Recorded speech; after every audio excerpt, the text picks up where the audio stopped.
தமிழன் தொலைக்காட்சி சொந்தங்களுக்கு கிறிஸ்டபர் தாஸின் அன்பு வணக்கங்கள். இன்றைய அரசியல் அரங்கம் நிகழ்ச்சிக்காக நம்முடன் நிஷா ஃபவுண்டேஷன் என்ற அமைப்பின் தலைவர் திரு அபுபக்கர் சித்திக் நம்முடன் இணைந்திருக்கிறார். அந்த தொண்டு நிறுவனத்தின் சார்பாக பல்வேறு சமூக பணிகளை மேற்கொண்டு வரக்கூடிய அபுபக்கர் சித்திக்கோடு நிறைய விஷயங்கள் பேசவிருக்கிறோம். குறிப்பாக சமீபத்தில் மீனவர் நலன் சார்ந்து மீனவர்களின் நீண்ட நாளைய கோரிக்கைகள் தொடர்பாக அந்த களத்தில் தற்போது தன்னுடைய செயல்பாடை நடத்தி வரக்கூடிய திரு அபுபக்கர் சித்திக்கும் அவருடைய அமைப்பும் அது தொடர்பாக நிறைய விஷயங்கள் நம்ம அவரோட பேசியிருக்கோம். சார் வணக்கம். வணக்கம் சார். நலமாக இருக்கீங்களா? தமிழன் டிவி ரசிகர்களுக்கும் தமிழன் டிவி சேனல் நிர்வாகத்துக்கும் முதலில் நன்றி தெரிவித்துக் கொள்கிறேன். ரொம்ப மகிழ்ச்சி. இப்போ உங்களுடைய நிஷா ஃபவுண்டேஷன் குறித்து சொல்லுங்கள் அபுபக்கர் சித்திக். உங்களுடைய கலை செயல்பாடுகள் குறித்து சொல்லுங்கள். அப்புறமா நம்ம இந்த குறிப்பான மீனவர் விவகாரம் தொடர்பாக பேசலாம். சிறப்புங்கய்யா. நிஷா ஃபவுண்டேஷன் என்பது ரோட்டில் கிடக்கிற அனாதைகள் ஆதரவற்ற ஒரு முதியோரை எடுத்து அவங்களுக்கு மறுவாழ்வு கொடுத்துக்கிட்டு இருந்தோம். 1000க்கும் மேற்பட்ட மக்களுக்கு மறுவாழ்வு கொடுத்துருக்கோம். அதற்கப்புறம் நம்ம சுனாமியில் பாதிக்கப்பட்டவர்களுக்கு நலத்திட்ட உதவிகள் பெற்றுக் கொடுத்துருக்கோம். அதுக்கப்புறம் கொரோனா காலத்தில் ஏர்வாடியில் காட்டுப்பள்ளியில் சுமார் 800 பேர் சாப்பாடுக்கு உணவுக்கு சிரமம் இருக்குது அப்படின்னு சொன்னதுக்கப்புறம் நம்ம அங்கே உள்ள மாவட்ட ஆட்சியரை அணுகி நாங்கள் அந்த பணிகளை செய்கிறோன்னுட்டு அந்த 800 பேர்த்துக்கு காலை உணவு, மதிய உணவு, இரவு உணவு 22 நாட்கள் தொடர்ந்து உணவுகளை அளிச்சிருக்கோம். சரிங்களா? இப்படி எண்ணற்ற சேவைகளை தொடர்ந்து செஞ்சுருக்கோம். மீனவர் சமுதாய மக்களுக்கு கீழக்கரையில் 1000க்கும் மேற்பட்டவருக்கு பட்டா, இலவச பட்டா பெற்றுக் கொடுத்துருக்கோம். முதலில் இந்தியாவிலேயே பட்டா விழிப்புணர்வு என்று சொல்லி இன்றைக்கி பட்டான்னு மக்களை பேச வச்சது நிஷா ஃபவுண்டேஷன். அதன் அடிப்படையில் நிறைய மக்களுக்கு பட்டா இன்றைக்கி விழிப்புணர்வாகி வாங்கிக்கிட்டு இருக்காங்க. புறம்போக்கில் இருக்கக்கூடிய 200 பேருக்கு மாண்புமிகு தமிழக முதல்வர்களால் பட்டா வாங்கி கொடுத்துருக்கோம். சரிங்களா? இந்த மீனவர் சார்ந்து ஒரு பார்வையற்ற மீனவர் குழந்தைகளுக்கு நலத்திட்ட உதவி எந்த அடிப்படையில் அந்த மீனவர்களுக்கு பட்டா வழங்கப்படுகிறது சார்? என்ன அப்ளிகபிள்? இப்போ நீங்கள் 200 பேர் நீங்கள், ஆனால் நிறைய பேர் எதிர்பார்த்து, அதாவது இதில் பட்டாங்கிறது ஒன்றும் இல்லை சார். பட்டாங்கிறது ஒன்றுன்னா அவங்க பத்திரம் பதிஞ்சிடறாங்க. பத்திரம் பதிஞ்சது போதும் அப்படின்னு பத்திரத்தை என்ன செய்கிறாங்கன்னா மடித்து அப்படியே வீட்டில் வச்சுறாங்க. அது படிக்கக்கூட இல்லை. இந்த பத்திரத்தை படிக்கணும். அதாவது 4/21 இருக்குன்னு வச்சுங்களேன். அந்த 4/2 போட்டுருவாங்க. அந்த 1 இருக்காது. 21 இருந்தால் தான் அந்த பத்திரமே செல்லும். ஓகே. ஆனால் இவங்க படிக்கிறதே கிடையாது. படிக்காமல் என்ன செய்கிறாங்க, பத்திரம் பதிஞ்சாச்சு, பணம் கட்டியாச்சு, வாங்கி அப்படி வச்சுறாங்க. இவங்க ஃபியூச்சரில் எடுத்து விற்கணுமோ அப்படிங்கும் போது போய் பார்க்கும் போது அந்த 1 இல்லை, அந்த ஆவணத்துக்கு அலைய வேண்டியிருக்கு. அதேமாதிரி பட்டா உடனே ஜென்ரேட் பண்ணி கொடுக்கல. பட்டாவுக்கு இவங்க திருப்பி தாக்கல் பண்ணாதான் பட்டா கிடைக்கும். இவங்க யாருமே செய்யலை. வாங்கி பத்திரமா வச்சுருக்காங்க. அப்போ நான் போய் கேட்குறேன், பட்டா இல்லாமல் வெறும் பத்திரத்தையே வச்சுக்கிட்டு இருக்கீங்களே என்னங்கன்னா, பத்திரம் போதும்ல, இதற்கு பத்தாதாங்கிறாங்க. புரியலை. அப்போ சொல்கிறேன், உங்கள் பத்திரத்துக்கு பக்கத்தில் உள்ள பட்டா போட்டு வச்சுருக்காங்க, இங்கே பாருங்கன்னு எடுத்து கொடுக்குறோம். ரைட்டுங்களா? இங்கே பாருங்கள், உங்கள் பத்திரம் உங்கள் கையில் இருக்குது, நீங்கள் தான் உழுதுகிட்டு இருக்கீங்க. உங்கள் இடத்துக்கு வேற ஆள் பத்திரம் வச்சுருக்காங்க. அப்போ இந்த பத்திரத்தை சரி பண்ணணும்னா அவங்க எங்கே போகணும்? கோர்ட்டுக்கு போகணும். திருப்பி எல்லாம் போயிட்டு சொந்த இடத்த உழுதுகிட்டு இருக்காரு. பத்திரம் அவர்கிட்ட இருக்குது, பட்டா மட்டும் வேறு பேரில் இருக்குது. அது தலையாரியும் விஓவும் செய்கிற தவறு. அதனால் அவங்க அலைய வேண்டிய சூழ்நிலை.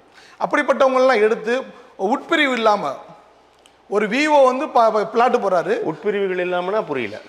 விஓ பிளாட்டு போகிறாரு, அவர் அதில் மிஸ்டேக் வச்சுருக்காரு. உட்பிரிவுல தப்பாக போட்டுறது அது சரியாக புரியல. அப்போ அது கணினி திருத்தத்துக்குள்ளே கொண்டு போகணும்.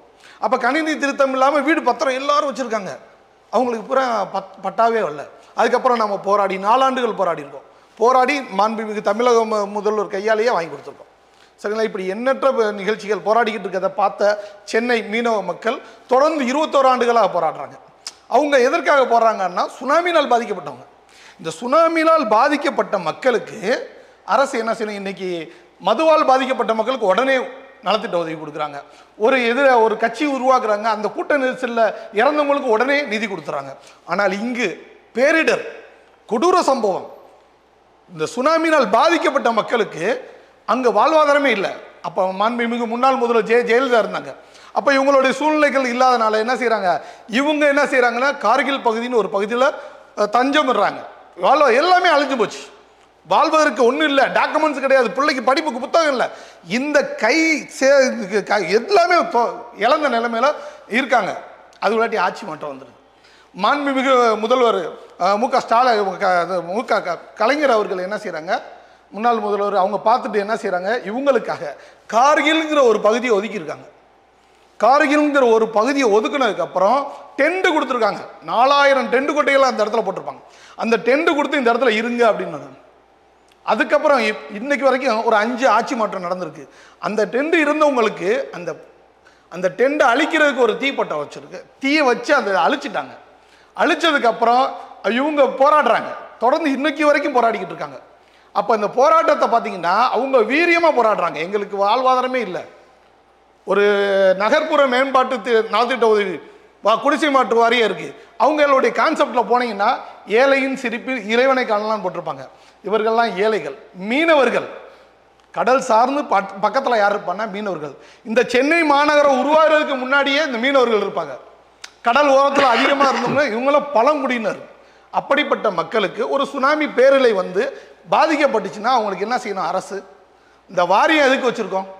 இந்த நலவாரியங்களே நலத்திட்டத்தை கொடுக்கறதுக்கு தான். ஆனால் இவங்க என்ன செய்கிறாங்க? இவங்களை புறக்கணிக்கிறாங்க. நலவாரியத்தில் போராடும் போது மட்டும் அவருடைய பதவியை காப்பாற்றிக்கிறதுக்காக ஏதோ ஒரு பேப்பர் கொடுத்துறாரு. இத்தனை பேப்பர் அதிகாரிகள் கையில் இருந்து ஓலையா வந்திருக்கே தவிர திட்டங்கள் முதல்வருக்கு போகுதா? எந்த பேப்பர்? அது என்னென்ன பேப்பர் கொடுத்துருக்காங்க? இவங்க பார்த்தீங்கன்னா நலவாரியத்திலிருந்து தரப்பட்டதா? இது வந்து மீனவ தமிழ்நாடு குடிசை மாற்று வாரியம். சித்திக்கு இப்போ 2 விஷயம். நம்ம 25 ஆண்டுகளை கடந்துருச்சு சுனாமி. கண்டிப்பா சார். அந்த சுனாமியால் பாதிக்கப்பட்டவருக்கு கார்கில் நகர் அந்த குடியிருப்பு அது ஒரு விவகாரம் இல்லையா? கண்டிப்பா சார். நலவாரியம் வந்து அது ஒரு தனி இஷ்யூ. நலவாரியம் மூலமா தான் தராங்களா? மீனவர்களுக்கான மீனவர்களுடைய நலவாரியம் இருக்கு, மீனவர் சொசைட்டி. அந்த சொசைட்டியில் என்ன செய்யணும்னா இந்த மாதிரி பாதிக்கப்படுறதுக்கு பல கோடி ரூபாயை அரசு கொடுக்குது. மத்திய மாநில அரசு பல கோடி ரூபாயை கொடுக்குறாங்க. எதுக்காகனா இவர்கள் நலன் சார்ந்து கொடுங்கடு. ஆனால் அங்கே இருக்கக்கூடிய நலவாரியம் என்ன செய்கிறாங்கன்னா இப்போ ரீசெண்டாக பார்த்தீங்கன்னா திடீர்னு போய் மீனவர்களே இல்லைன்னு சொல்லிட்டு பாதிப்பத்தை மீனவர்கள் லிஸ்ட்ல தூக்கிட்டாங்க. மீனவர்களே இல்லைன்னு இத்தனை ஆண்டு காலமாக மீனவர்களே இல்லைன்னா புரியல. மீனவர்கள் இப்போ உங்கள்கிட்ட நலவாரிய அட்டை கொடுத்துருக்காங்க. அந்த நலவாரிய அட்டை செல்லாது அப்படின்னு உங்களுக்கு வந்து நலவாரிய அட்டை இல்லைன்னு முடக்கிறாங்க. அப்போ நீங்கள் மீனவர்கள் இல்லைன்னு அர்த்தம்.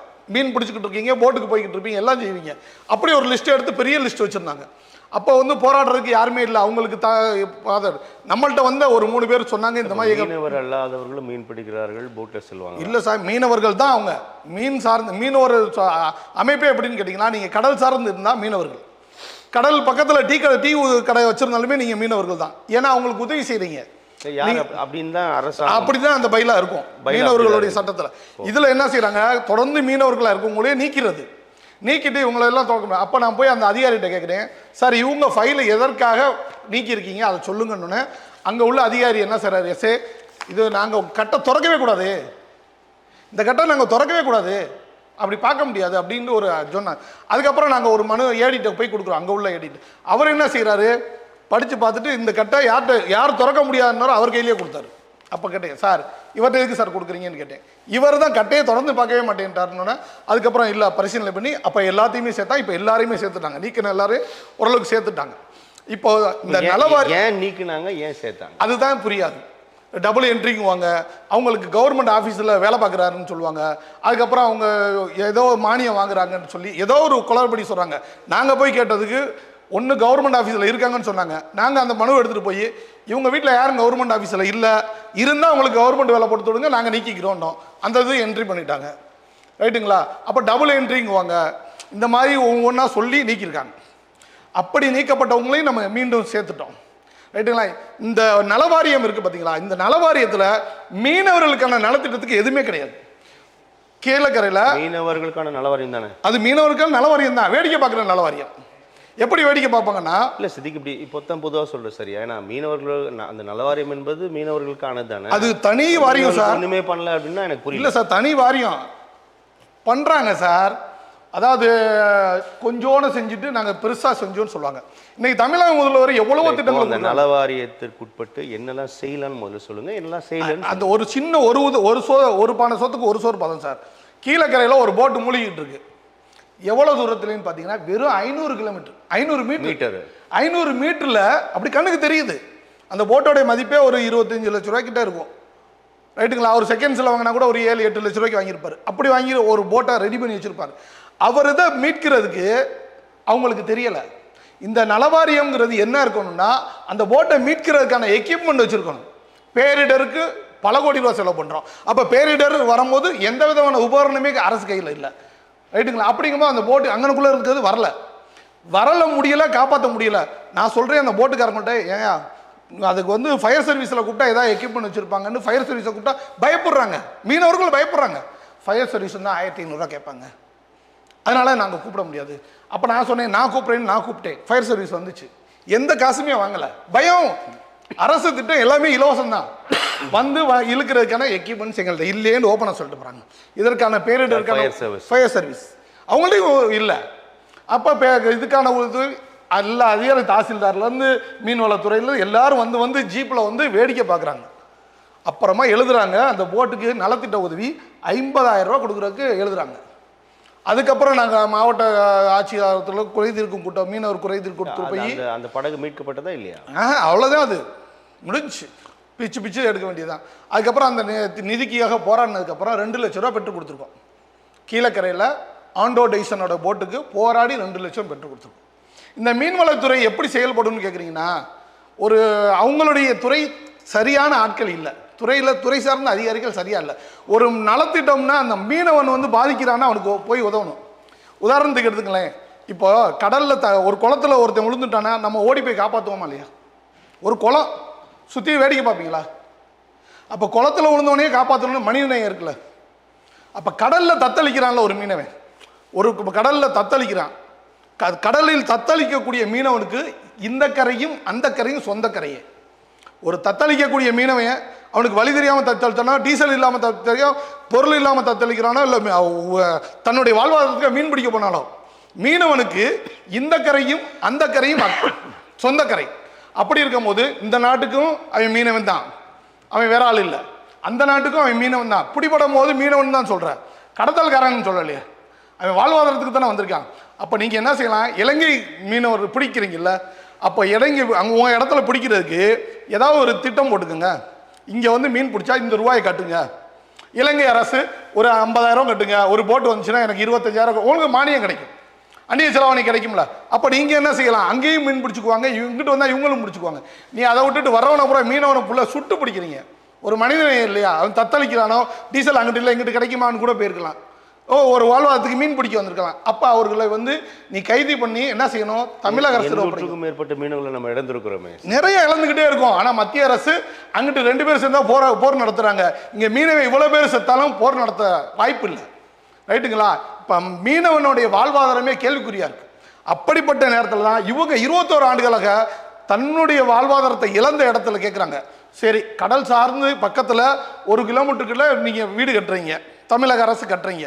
இந்த தமிழக அரசு கட்டக்கூடிய வீடை யாருக்கு கொடுப்பீங்க? வாங்க வாங்க வாங்க வீடு விற்கிறோம் தமிழக அரசு, வாங்க வாங்கன்னு விற்றா யார் வந்திருப்பா சொல்லுங்க? அப்படியே இருந்து இடிஞ்சு போயிடும். மீன் வளம் பக்கத்தில் இருக்கவங்க மீனவர்கள் இருந்தால் தான் வாடையை தாங்கிக்க முடியும். அந்த வாடகை அவனுக்கு வாசனை, மீனவனுக்கு மீன் வாடகை, கருவாட்டு வாடகை வாசனை. அவனை அந்த குடியில் வைக்காம இங்கே இருக்கக்கூடிய மற்றவங்களை கூட்டிட்டு போய் 6,45,000 விற்றா அவன் எப்படி எத்தனை நாளைக்கு அந்த வீடு இருப்பான்? அடுக்குமாடி அரசு குடியிருப்புல அந்த வீடு ஒதுக்குறாங்க. யாரு வேணாலும் காசு கொடுத்தா, நீங்க போய் கொடுத்தாலும் உங்களுக்கு தருவாங்க. 6,40,000 கட்டப்பட்டது என்பது அவர்களுக்கானதுதான் இல்ல. இது வந்து நகர்ப்புற மேம்பாட்டு திட்டம், குடிசை மாற்று வாரியங்கிற பேரை ஏற்றுக்கிட்டாங்க. குடிசையில் இருந்தவங்க கோபுரமாகிறதுக்கு தான் இந்த திட்டமே. ஆனால் இப்போ வந்து என்ன செய்கிறாங்கன்னா, இவங்க டயலாகை மாற்றிட்டாங்க. அதனால நகரில் யாராவது வீடு இல்லாதவங்களுக்கு வீடு கொடுப்பாங்க, காசுக்கு வாங்கிடுறாங்கல்ல. அப்போ நீ காசுக்கு வீங்க வேணாம்னு சொல்லலை, 1,500 வீட்டுக்கு மேலே கட்டியிருக்கீங்க. ஆனால் இவங்க எத்தனை பேர் தெரியுங்களா? 200 பேருக்கு மேலே போராடிக்கிட்டு இருக்காங்க. 21 வருஷமா போராடி இன்னைக்கு கிட்டத்தட்ட 158 பேராக மாறிட்டாங்க, இறந்துட்டாங்க. போராடி இறந்துட்டாங்க. இதில் ஒரு வித்தை என்னன்னு கேட்டிங்கன்னா, இவர்கள் போராடி கடலில் இறங்கி போராடுறேங்கும் போதெல்லாம் உடனே அதிகாரிகள் வந்துருவாங்க, அவங்க வேலையை காப்பாற்றுறதுக்கு. வாங்க நாங்கள் பேச்சுவார்த்தை நடத்திக்கிறோம்னு சொல்லிட்டு என்ன செய்வாங்க, வாங்க என்ன செய்யலான்னு. இப்போ லாஸ்ட் டைம் என்ன செஞ்சுட்டாங்க தெரியுங்களா? ஒரு கேவலமான வேலையை அதிகாரிகள் செஞ்சுட்டாங்க. என்னன்னு கேட்டிங்கன்னா, இவங்களுக்கு அப்புறம் லோன் தரோம், நீங்கள் அந்த ரூபாயை கொஞ்சம் கொஞ்சமாக கட்டுங்க, வாடகை மாதிரி கட்டிக்கங்க, இவங்களுக்கு ஏதோ கிடைச்சா போதுன்னு சொல்லிட்டு என்னமோ சொல்கிறாங்கன்னு படிப்பறிவு இல்லாதவர்கள். லோன் எதுக்கு? இந்த வீட்டுக்கு லோன் தராங்களாம். இந்த 158 பேருக்கும் லோன் தரேன்னு சொல்லி ஒரு கூட்டத்தை போட்டு எல்லாம் பேங்க் மேனேஜர்லாம் வந்து உட்காந்து ஃபார்ம் வாங்கி ஃபுல்லப் பண்ணுறாங்க. ஃபுல்லப் பண்ணி முடிச்சதுக்கப்புறம் சிவில் ஸ்கோர் பார்க்குறாங்க. வயசான பாட்டிக்கு எப்படி சிவில் ஸ்கோர் இருக்கும்? அந்த பாட்டி எப்படி உனக்கு லோனை திருப்பி கட்டும்? இது சுனாமினால் பாதிக்கப்பட்டவருங்கிற சிந்தனையே இல்லையே. நம்ம வீடு வாங்க வந்தவங்களுக்கு லோன் கொடுக்குற மாதிரி திட்டத்தை போட்டு இந்த லோனுக்காக இவங்க வாங்குறதுக்கு கஷ்டப்பட்டுக்கிட்டு இருக்க மாதிரியும், அதுக்கு ஒன்று 1000 கொடு 2000 கொடு மீன்வளத்துறைக்கு லெட்ரு எப்படி நீங்கள் மீன்வளத்துலேருந்து இவங்களுக்கு நலிஞ்ச மீனவர்களாக இருக்காங்க, ஏதாவது ஃபண்டு கொடுங்க சார். சுனாமினால் பாதிக்கப்பட்டவருக்கு அரசுகிட்ட கேளுங்க. அரசு மாண்புமிகு தமிழக முதல்வர் கொடுக்குறாங்க.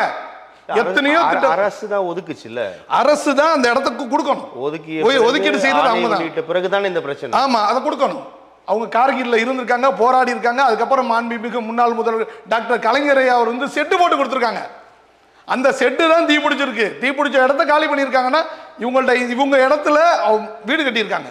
அதில் ஒரு 158 வீடை ஒதுக்கி கொடுத்துட்டா பிரச்சனையே கிடையாது. நேற்று கருணை கொலை செய்யுங்கன்னு மனு கொடுத்துருக்காங்க.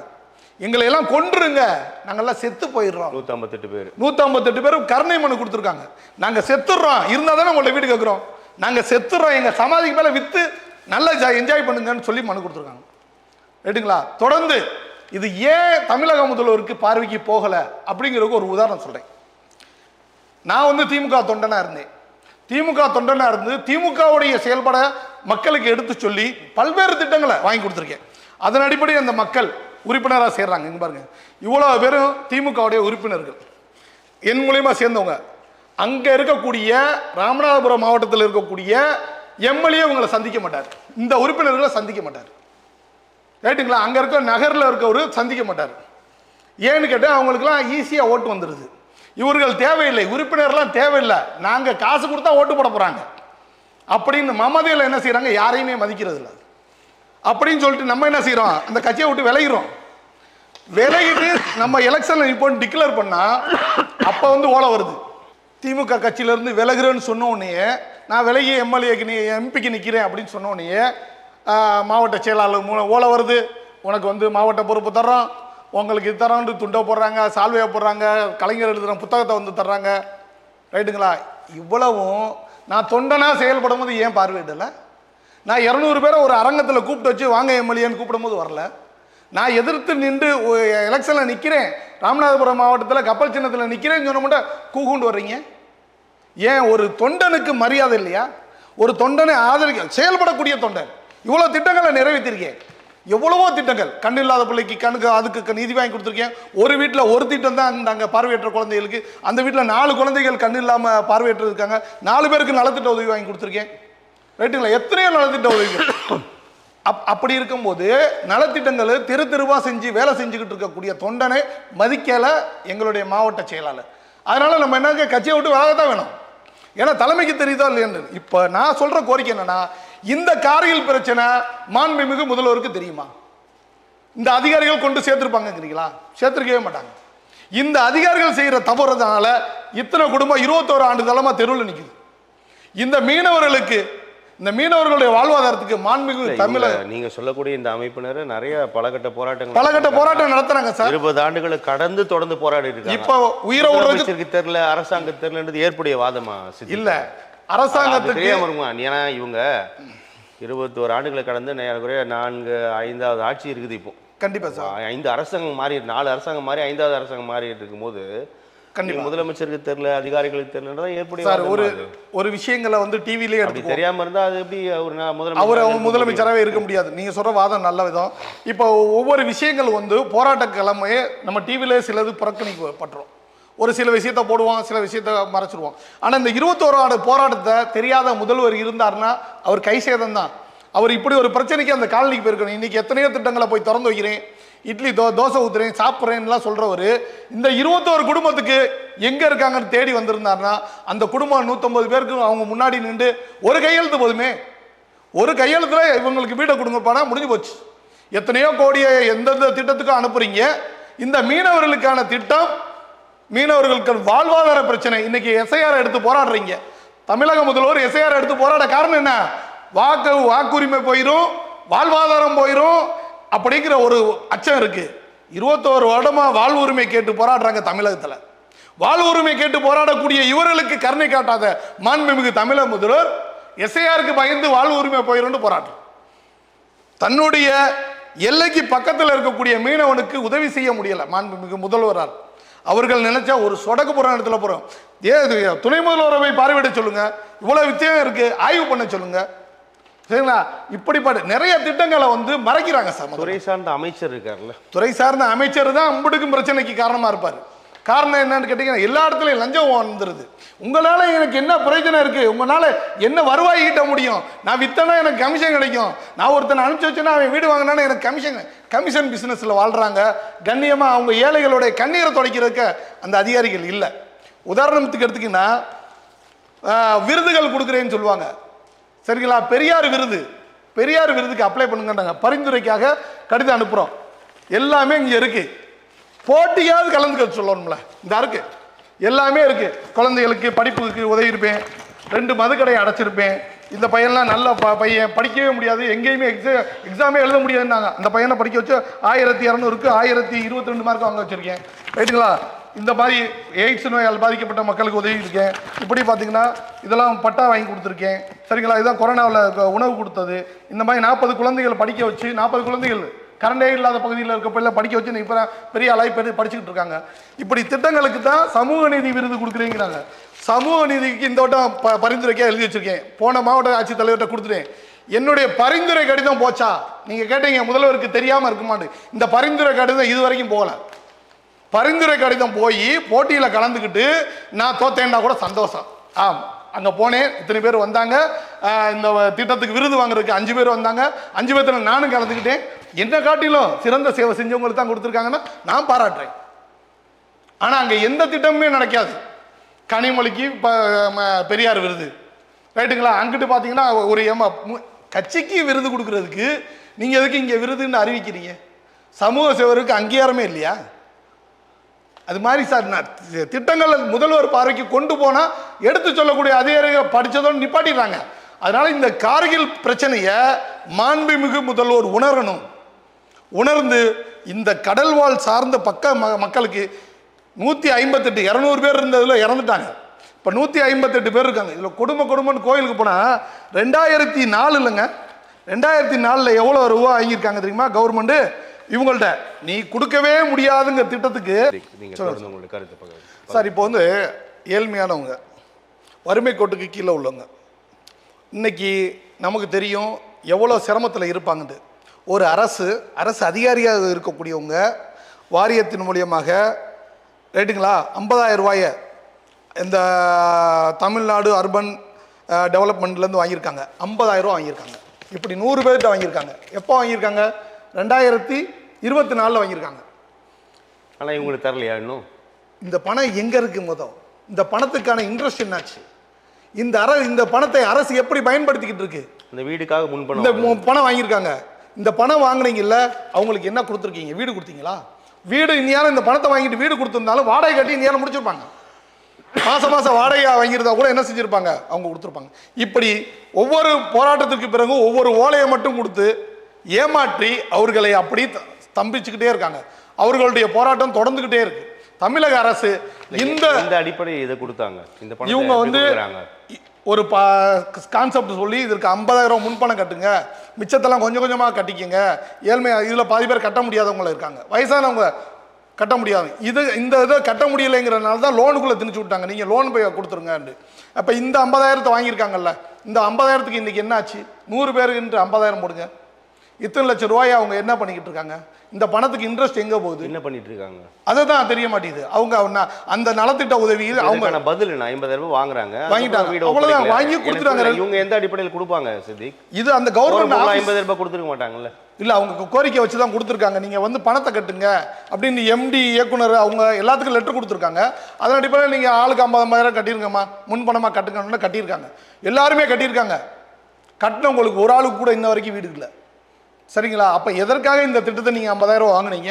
₹1 வாங்கினாலே 1008 கேள்வி கேட்கக்கூடிய வேலை இருக்கும்போது 50,000 ரூபா அவங்க அந்த 50,000 வச்சு இன்னைக்கு ஒரு கடையை வச்சுருந்தாங்கன்னா 1 லட்சம் சம்பாதிச்சிருக்கலாம். அந்த 50,000 வச்சுட்டு ஏதோ ஒரு பிஸ்னஸில் போட்டிருந்தாங்கன்னா ஒரு 2-3 லட்சம் ரூபா சம்பாதிக்கிறதுக்கு வாய்ப்பெல்லாம் இருக்குது. அப்படி இருக்கும்போது அந்த பொருளாதாரத்தை முடக்கி அவர்கள் அடுத்த செயல்பாட்டுக்கு அவங்க வட்டி கட்டிக்கிட்டு இருக்காங்க. 50,000 ரூபாய் போய் வட்டிக்கு வாங்கி, வருமானம் இல்லாதனால அங்கங்கே வட்டிக்கு வாங்கி வட்டி கட்டிக்கிட்டு இருக்காங்க. அந்த வட்டியை யார் கட்டுவா? அரசு மேலும் மேலும் அவங்களை அடிமையாக்கி கொண்டு இருக்கு அவர்கள். அதனால்தான் கருணை கொலைக்கு வந்துட்டாங்க. வட்டி கட்ட முடியல, என்னால வாழ முடியல, இந்த 50,000 கொடுத்து அந்த 50,000க்கான வாழ்விடம் கார்கில்னு எங்களுக்கு ஒதுக்கப்பட்ட இடம், எங்களுக்கு ஒதுக்கி ஊற்றப்பட்ட டெண்டு நாங்கள் வாழ்றதுக்கு உள்ளதை நீங்கள் எடுத்து வீடு கட்டிட்டு எங்கள்கிட்ட நாங்கள் வாங்க உங்களுக்கு வீடு தரோன்னு ஒரு 50,000 வசூல் பண்ணிட்டு அதுலேயும் வீடு இல்லைன்னு சொல்லிட்டு அந்த வாங்கின 50,000க்கு வட்டி கட்டி என்னுடைய வாழ்வாதாரமே சிதைஞ்சிரும்னு நினைக்கிறப்ப மாண்புமிகு தமிழக முதல்வர்கிட்ட கோரிக்கை வைக்கிறாங்க, கருணை கொலையாவது செஞ்சிருங்க. நாங்கள் கடன்காரன்ட்ட துன்பப்படுறோம், வீடு வசதி இல்லை, நாங்கள் வாழ்வையாக சிதைஞ்சிக்கிட்டு இருக்கோம், எங்களை வாழ வைங்க இல்லை சாக வைங்கன்னு தான் அவங்க போராடிக்கிட்டு இருக்காங்க. தமிழக அரசு போர்க்கால அடிப்படையில் இந்த திட்டத்தை பார்க்கணும், படிக்கணும். உங்களுடைய இல்லை இப்போ இது வந்து ரொம்ப லாங் டேர்ம் பிரேயராக தானே இருக்கு. கண்டிப்பா 21 அரசாங்கம் அமைந்தவுடன் இது தொடர்பா இந்த துறை சார்ந்த அமைச்சர் சந்திச்சாங்களா? எல்லாரும் சந்திச்சிருக்காங்க. என்ன பதில் சொன்னாங்க? எல்லாரும் பதில் என்ன செய்யறாங்கன்னா டேக் டைவர்ஷன், ஒரே வார்த்தை டேக் டைவர்ஷன். நீங்க வந்து உங்க மீனவ நலவாரியத்துக்கு போய் லெட்ரு வாங்கிட்டு வாங்க அப்படின்னா அந்த மீனவ நலவாரியம் எம்டிக்கு ஆல்ரெடி லெட்ரு கொடுத்ததை இவங்க வச்சிருக்காங்க. ஆனா படிக்க தெரியல, அவங்களுக்கு படிக்க தெரியல. அதை போய் திருப்பி வந்து அந்த எம்டிகிட்ட கொடுக்கும் போது ஏங்க இந்த அதனங்க இருக்கு, இதுதான் அப்பயே கொடுத்துட்டோமேன்னு ஒன்று எடுத்து காட்டுறாங்க. ரைட்டுங்களா? அதிகாரிகளுக்குள் உள்ள விஷயம் டோட்டலாக இங்கே உள்ள அதிகாரிகளை பூரா மாற்றிட்டோம்னா இவங்களுக்கு வீடு கிடச்சிரு. இங்கே இருக்கக்கூடிய மொத்த அதிகாரியும் கரப்ஷன், அவங்கள தூக்கி துண்டாடி வேற இடத்துக்கு போட்டாங்கன்னா புது அதிகாரி ஃபைலை பார்த்தாருன்னா வேலை கொடுத்துருவாங்க. ஏன்னா இவ்வளோ ரூபாயை வாங்கி வச்சிருக்குமே, அபத்தம். ஒரு அரசுக்கு ஒரு ஏழ்மையான குடும்பத்திலேருந்து அவங்க வட்டிக்கு வாங்கி கட்டின பணத்தை இவ்வளோ ரூபாயே ஒரு அரசு எப்படி வச்சிருக்கு? வச்சிருக்கவே கூடாது, ஒன்று ரிட்டனாவது கொடுத்துருக்கணும்.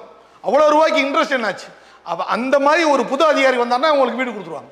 அதனால போர்க்கால அடிப்படையில் மாண்புமிகு தமிழக முதல்வர் இந்த அதிகாரி வந்து தவறு தான் செய்யறாங்கிறதுக்கு இதுவே ஒன்று அத்தாச்சி பத்தாதா? இந்த 50,000க்கு என்ன கணக்கு? ஒரு ஏழ்மையான ஒருடைய 50,000 நீ வாங்கி என்ன செஞ்சிருக்கீங்க? எந்த அக்கௌண்ட்ல சேர்த்து வச்சிருக்கீங்க? தனியா அவங்களுக்கு கார்கில் பகுதி மக்கள் போட்டு தனியா போட்டுருக்கீங்களா? அவங்க தொடர்ந்து கேள்வி எழுப்பலையா சித்தி? அவர்களுக்கு அந்த நாலேஜே இல்லையே. அவங்களுக்கு எனக்கு வீடு வந்தா போதுமே, நான் போய் அதிகாரியை எப்படி முட்டுவேன், அந்த அதிகாரிகிட்ட போய் நாங்கள் எப்படி பேசுவோம்னு இருக்காங்க. இன்னமும் அந்த அதிகாரியை பார்த்தா சார் எப்பயாவது எங்களுக்கு வீடு கிடைக்குமா சார் சார் அப்படின்னு தான் கேட்குறாங்கன்னு சொல்லி நாங்கள் கொடுத்த 50,000 என்னாச்சுன்னு இது வரைக்கும் கோரிக்கை வைக்க மாட்டேங்கிறாங்க. ஏன்னா எப்படியாவது நம்ம வாங்கியிருக்காங்க கொடுத்துருவாங்க நம்பிக்கை. காரணம் என்னன்னா மாண்புமிகு தமிழக முதல்வர் எல்லா திட்டத்தையும் செஞ்சுக்கிட்டு இருக்காங்க. அந்த தமிழக முதல்வருடைய ஆட்சியில தான் நம்ம கொடுத்துக்கிட்டு இருக்கோம், கேட்கறதெல்லாம் கொடுக்குறோம். அதனால நமக்கு நலத்திட்டம் நடந்துருவோன்னு ஒரு நப்பாசையில் இருக்காங்க. அந்த அவர்களுடைய அந்த நல்ல எண்ணத்தை மாண்புமிகு தமிழக முதல்வர் கருணை கூர்ந்து அவங்களுக்கு தீர்வாக கொடுத்தாங்கன்னா இன்னும் அவங்களுடைய குடும்பம் குட்டி பிள்ளைகள்லாம் படிப்புக்கெல்லாம் ரொம்ப சிரமப்பட்டு வாழ்வாதாரத்தை இழந்தனால அங்கங்கே வாடகை கட்ட முடியாமல் இருக்காங்க. ரைட்டுங்களா? அவர்களுக்கு நல்வழி ஆகணுங்கிறது தான் இப்போ பாதிக்கப்பட்ட மீனவர்கள் அதற்காக போராடக்கூடிய இந்திய மீனவ மகளிர் தொழிற்சங்கம் மீனவ சாந்தின்னு சொல்லிட்டு பல்வேறு போராட்டம் நடத்திட்டாங்க.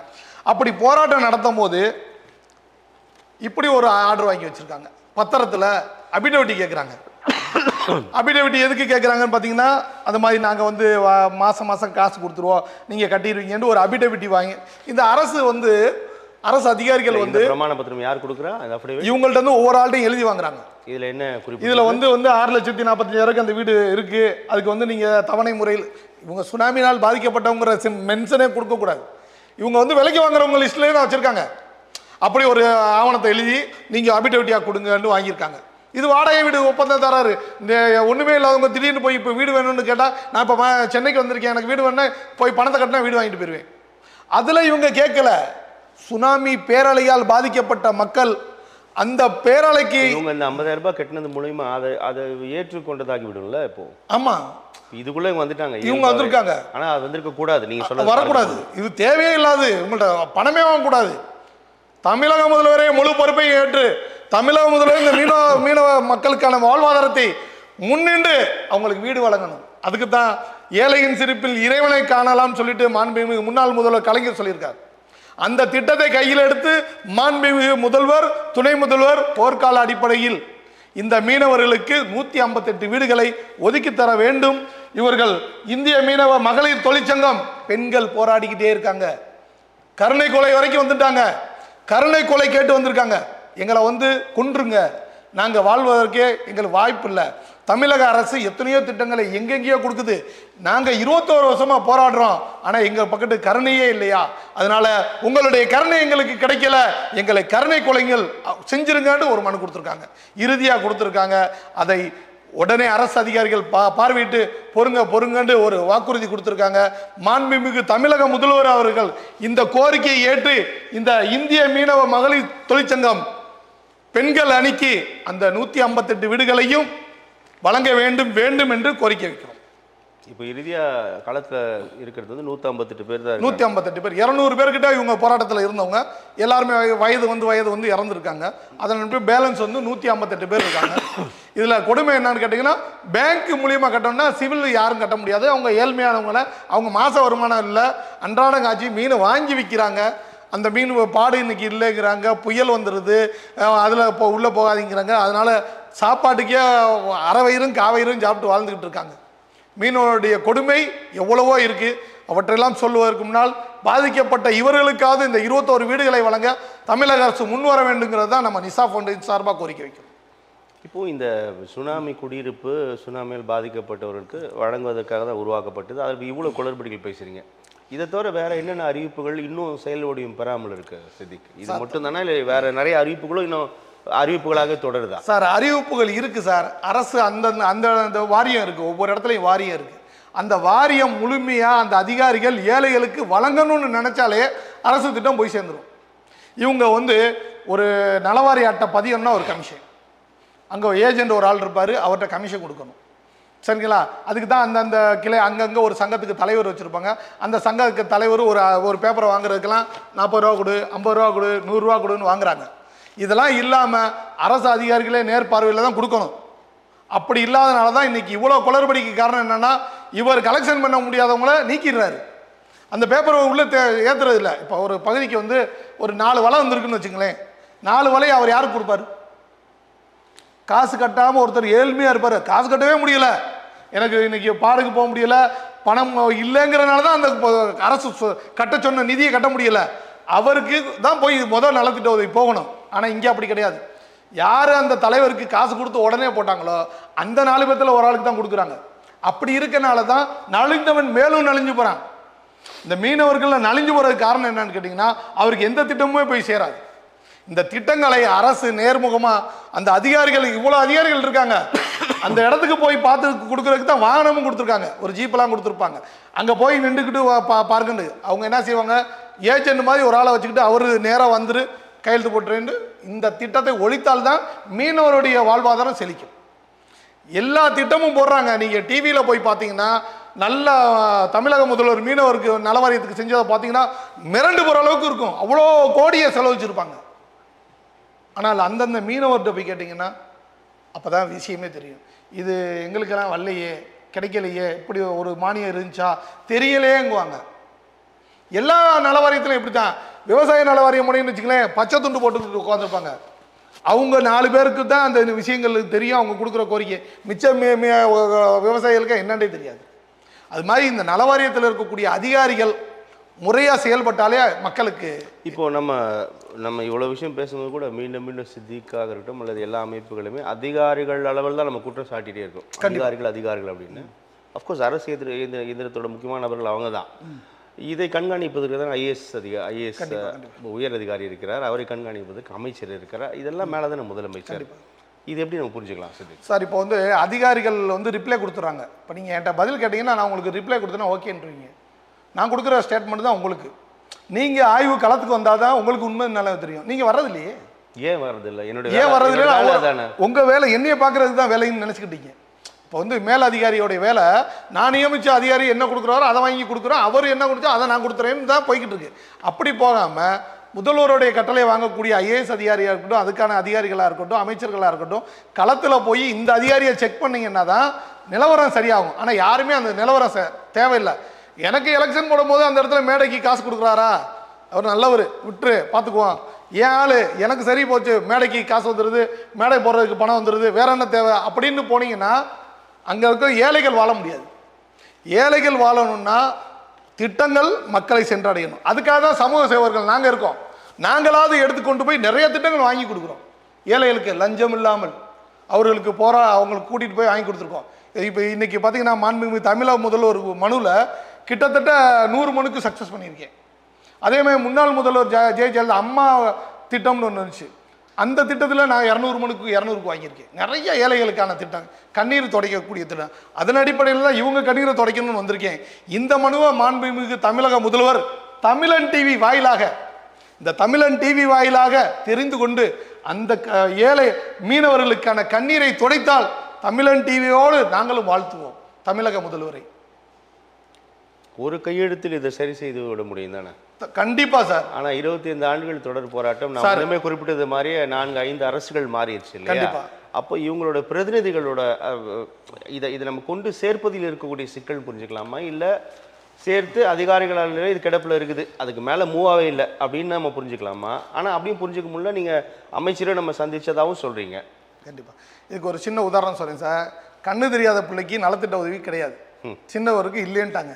நான் முதல் மனு போய் கொடுக்கும்போது அந்த தாசில்தார் என்ன சார், ஜிஓ இல்லை சார், இப்படி ஒரு ஜிஓ கிடையாது, அந்த பிள்ளை வளர்ந்தவன தான் அந்த 2வது தடவை போகிறேன், 3வது தடவை போகிறேன், 4வது தடவை கொடுக்க போகும்போது எங்களுக்குள்ள ஒரு கருத்து, 4வது தடவையும் வந்து இப்படி ஜிஓ இல்லாத வரீங்களேன்னு சத்தம் போடும் போது அங்கே உள்ள கலெக்டர் பார்த்துட்டு என்ன பிரச்சனைன்னு கேட்கும் போது நான் சொல்கிறேன் எடுத்து, இந்த மாதிரி 4 ஆண்டுகளாக மாவட்டம் உடனே என்ன சார் இது ஜிஓவே இல்லை சார்னா, உடனே ஜிஓ உருவாக்குவோம், நான் அதுக்கு தான் சார் மனு கொடுத்துருக்கேன், ஜிஓவை உருவாக்குங்க, இந்த இதுக்கு நலத்திட்டம் கொடுத்தே ஆகணும், அதுக்கான ஜிஓ உருவாக்குங்கன்னே. உடனே 4 கலெக்டர் ஒன்று சேர்ந்தாங்க, ஜிஓ உருவாக்கிட்டாங்க. உருவாக்குனதுக்கு அப்புறம் நடந்த குளறுபடி தெரியுங்களா? நான் போராடினது ஒரு பிள்ளைக்கு, அங்கே 100 பிள்ளை லிஸ்ட் வந்துருச்சு, பூரா அதிகாரிக்கு சொந்தக்காரங்க பிள்ளை, அவங்க பிள்ளை கேள்விப்பட்ட அந்த லிஸ்ட் வந்துச்சு. அது மாதிரி இந்த திட்டத்திற்கு நீங்கள் 21 வருஷம் ஆச்சு, இந்த அதிகாரி சைன் போடணும்னு அவசியம் இல்லை. மாண்புமிகு தமிழக முதல்வர் அந்த கட்டப்புறம் எடுத்துட்டு வாங்கட்டு மொத்தத்தையும் ஒரு கோடு போட்டு இவர்களுக்கு வீடு வழங்குங்கள்லாம் முடிஞ்சு போச்சு. இதுக்கு ப்ராசஸ் தேவையில்லை, ஆய்வு தேவையில்லை, ரைட்டுங்களா? எல்லாம் கலப்பணி. இந்த 152 வீடு சுனாமியில் பாதிக்கப்பட்டவங்க ஒதுக்கு, மிச்ச வீடெல்லாம் நீங்கள் விற்றுக்குங்க, என்ன செஞ்சுக்க, அதில் வருவாய் தானே வருது, வருவாய் தான் வருது. 50,000 ரூபான்னு வாங்கியிருக்கீங்க, இந்த இதை வந்து அதுக்கான நலத்திட்ட உதவியாக கூட வச்சுக்கோங்க. இந்த 50,000 வாங்கினீங்கல்ல, உங்களுக்கு திருப்பி கூட கொடுக்க வேணாம். நீங்கள் என்ன செய்யுங்க, இதை அந்த நகர்ப்புற மேம்பாட்டுக்கு நலத்திட்ட உதவியை வச்சுக்கிட்டு அவங்களுக்கு உடனே இலவசமாக கொடுக்க. இந்த கொடுக்கக்கூடியவங்களை சுனாமினால் பாதிக்கப்பட்ட மக்கள், அவர்களுக்காக இத்தனை குடியிருப்புகளை தமிழக முதல்வர் கரங்களால் கொடுத்தோன்னு சொல்லுங்க, அதுதான் கண்ணியமா இருக்கு. இப்போ அந்த சுனாமி அப்போ நகர்ப்புற மேம்பாட்டு திட்டமா மாத்ததுலேயே அதற்கான அங்கேயே அந்த சிக்கல் உருவாயிடுச்சு. கிராம அந்த அளவுல ஏன் கண்டிக்காம விட்டாங்க, இல்லை கவனம் ஏன் அது கவனிக்காம? குடிசை மாற்று வாரியம்ங்கிறது தான் திட்டமே. குடிசை இருந்தா அந்த இடத்துல அது நகர்ப்புற மேம்பாட்டு. இதனால நகர்ப்புற மேம்பாட்டுலையும் நகரில் நலிந்தவனுக்கு தான் நகர்ப்புற மேம்பாட்டு திட்டமே. அங்கேயும் நலிந்தவனுக்கு காட்டாம திடீர்னு நேற்று வந்து குஜராத்காரனுக்கும் ஆந்திராக்காரனுக்கும் காசு கொடுத்தா காசு கொடுக்க தான் செய்வான். அவனுக்கு அப்போ வீடை கொடுத்துட்டு போவீங்களா? இல்லை, அப்படி பிற மாநிலத்தில் கொடுக்குறாங்க, இன்னும் கொடுக்க ஆரம்பிக்கல. அப்படி ஒரு ஸ்டெப்பு போய்கிட்டு இருக்காங்க. வேற இடத்துலலாம் நம்ம டிவிலெல்லாம் பார்த்துருப்போமே, வேற மாவட்டத்தில் கொடுத்து உள்வாடகைக்கு விட்டுட்டு போயிடுவாங்க. அதை தான் சொல்கிறேன்ல சார், கடல் சார்ந்து இருக்குது. கடல் சார்ந்து நாற்றத்தில் நம்ம இருப்போமா? ஒரு கருவாடு வாடையே நம்மளால பிடிக்காது, மூக்க பிடிச்சிட்டு போவோம். ஆனால் அவர்கள் அந்த வாடையை வாசனையாக வச்சிருக்கவங்க மீனவர், வாடையே வாசனையாக வச்சு வாழ்கிறாங்க. எங்களுக்கு இதுதான் வாழ்க்கை, இதுதான் வாழ்வாதாரம். அப்படிப்பட்டவருக்கு தான் அந்த இடத்த கொடுக்கணும். அப்படிப்பட்ட இடம் அப்போ தான் அது பொன் விளையிற பூமியாகவும் சுத்தப்படுத்தி அவங்க வாழ்ந்துக்கிட்டு இருப்பாங்க. அந்த பில்டிங் இருக்குது. இல்லைன்னா நம்ம எத்தனையோ அரசு திட்டத்தில் வீடை பார்த்துருக்கோம், இடிஞ்சு விழுகிறோம், பராமரிப்பு இல்லாதனால இடிஞ்சு விழுது, ரைட்டுங்களா? அது மாதிரி இவர்களுக்கு கொடுத்தால்தான் இந்த இடம் சிறப்பாகும் என்பதை குறிப்பிடுகிறோம்.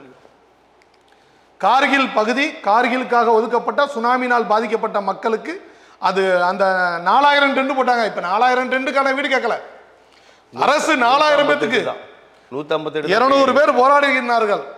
200 பேர்ல இப்ப 158 பேர் தான் இருக்காங்க. 4000 கொடுத்தீங்கனாலும் மீனவர்கள் எங்கெங்க இருந்தாலும் வரலாம், நாங்க அதை சொல்லல. இந்த 4000 டென்ட்டுக்குரியவர்கள் சுனாமினால் பாதிக்கப்பட்டவர்கள்ல போராடிக்கிட்டு இருக்கக்கூடிய 200 பேர் இருக்காங்க. அந்த 200 பேர்ல போராடி இறந்துட்டாங்க. இந்த 158 பேர் தான் இருக்காங்க. அவர்களுக்கு வாழ்வாதாரத்தை கொடுங்கள் தான் நம்ம தமிழக முதல்வரோட கோரிக்கை வைக்கிறோம்.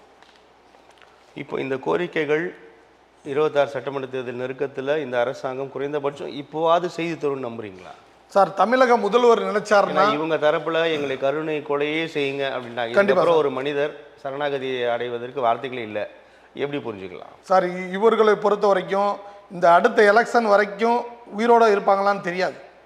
அவங்க கருணை கொலை கேட்டுட்டாங்க.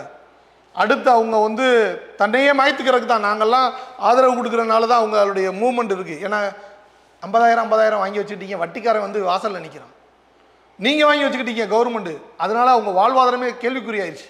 இப்போ அடுத்த எலெக்ஷன் வரைக்கும் அவங்க இருப்பாங்களா அப்படிங்கிறத கேள்விக்குறி. அடுத்து என்ன நிலைமை? கடலில் இறங்கி போராடினாங்க, அந்த இடம் பெரிய குழியாக இருந்தால் எத்தனை பேர் செத்துருப்பாங்க? நீ கூட்ட நெரிசலுக்கு இறந்தவங்களுக்கு நலத்திட்ட உதவி வாரி வழங்கக்கூடிய அரசு இவங்க போராடுறேன்னு சொல்லி கடலில் இறங்கும் போது அங்கே பெரிய பள்ளம் இன்னைக்கு அரிச்சு பெரிய குழியாக இருந்திருக்கும். நீச்சல் தெரியா அந்த இடத்துல இருக்கக்கூடிய பெண்கள் பூரா, ஆண்கள் கூட இல்லை, உள் நீச்சலில் வந்துடுவாங்க, வெளி நீச்சல் பூரா பெண்கள் உள்ள விழுந்து இறந்ததுக்கு அப்புறம் நலத்திட்ட உதவி கொடுக்க போறீங்களா? அவர்களுடைய வாழ்வாதாரத்தை கேள்விக்குறியாக்கிறாம தமிழக அரசு அவருடைய இருக்கும் போதே இப்பயே எஸ்ஆர்ஐக்கு போடக்கூடிய தமிழக அரசு குடியுரிமையை நிலைநாட்ட வேண்டும்ங்கிறதா நம்ம கோரிக்கை. இவருடைய குடியுரிமையை தமிழகத்தில் ஆளக்கூடிய அரசு குடியுரிமையை நிலைநாட்ட வேண்டும்ங்கிறதா நம்மளுடைய கோரிக்கை. நல்லது சித்திக், பொறுத்திருந்து பார்க்கலாம் அரசாங்கம் என்ன நடவடிக்கை எடுக்க போகிறது என்பதை. நிறைய விஷயங்கள் பேசியிருக்கோம். உங்களுடைய வருகைக்கும் கருத்து பகிர்க்கும் நன்றி நன்றி நன்றி.